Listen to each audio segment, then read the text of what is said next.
Welcome to today's Explainer. We're jumping right into the massive paradigm shift happening in the Universal Internet Identity Framework right now. We're looking at a fundamental evolution from personal privacy to what we can truly call collective intelligence. If you've been following the UIID space, you already know how absolutely critical this update is, so let's get right to it. So, let's kick things off by asking the exact question that drove this entire landmark update. Can military-grade privacy actually coexist with teamwork? For the longest time in the digital identity space, we've just implicitly accepted this massive trade-off. We've operated under the assumption that true digital privacy meant you basically had to work alone, completely walled off from the rest of the world. But what if you didn't have to choose? Part 1. The Privacy Promise. Look, we all know the foundational rule here. UID has always stood by this simple, undeniable premise. Your data belongs to you. That's the bedrock of the entire framework. It's the whole reason so many of us jumped on board in the first place, right? We wanted to take the keys back from centralized servers and put control squarely where it belongs, in the hands of the user. Part 2, v2.4, Secure but Lonely. Think back to v2.4. It absolutely nailed the personal vault concept. Every alias was strictly solitary. It was this private, one-to-one bridge between you and your digital services, highly secure, functioning flawlessly, but man, it was incredibly isolated.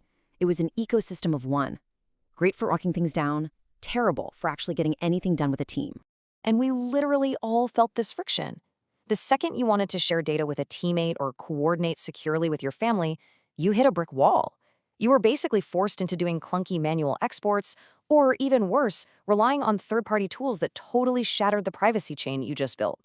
It was like having an impenetrable fortress, but absolutely no door to let your friends inside.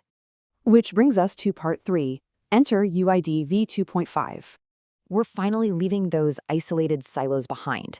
With v2.5, we're seeing a massive pivot from a strictly personal privacy tool to a dynamic, living, collaborative identity ecosystem. Teamwork isn't an afterthought anymore, it's native. And the absolute game changer here is what they're calling shared buckets. The documentation refers to this as the multiplying effect of identity, which I just love. Instead of your alias belonging exclusively to you, it can now transform into a shared space where multiple people securely coexist.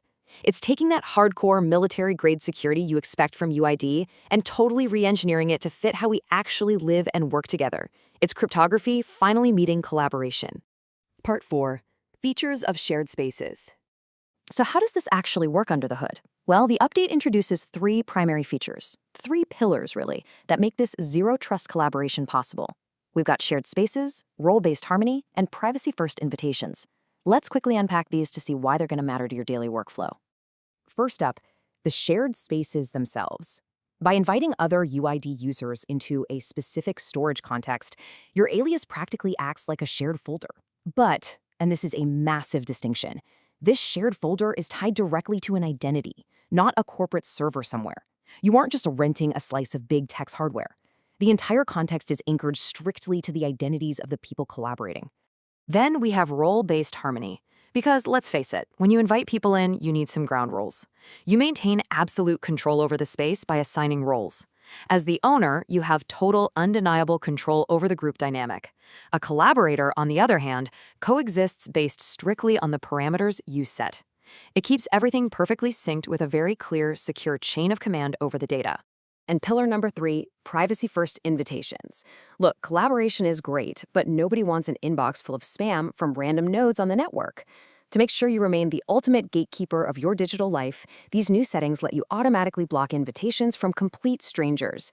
You can even lock it down entirely so that only whitelisted Trusted IDs are allowed to invite you to their shared contexts. You hold the keys to your own attention. Part 5. Welcome to our space. This whole thing is so much more than just a slick technical update to managing aliases. It's a fundamental paradigm shift in how we securely relate to each other online. We are quite literally moving from the isolated concept of my data to the collaborative concept of our space. And we're pulling it off without sacrificing a single ounce of that zero-trust philosophy. So as we step into this brand new era of collective intelligence, I want to leave you with a question to chew on. How are you going to leverage this zero-trust gold standard in your shared future? Think about all the headaches you currently deal with trying to coordinate securely with others, and imagine how these shared buckets could completely revolutionize your team's workflow moving forward. Thanks so much for tuning in to today's Explainer. I hope it got your wheels turning.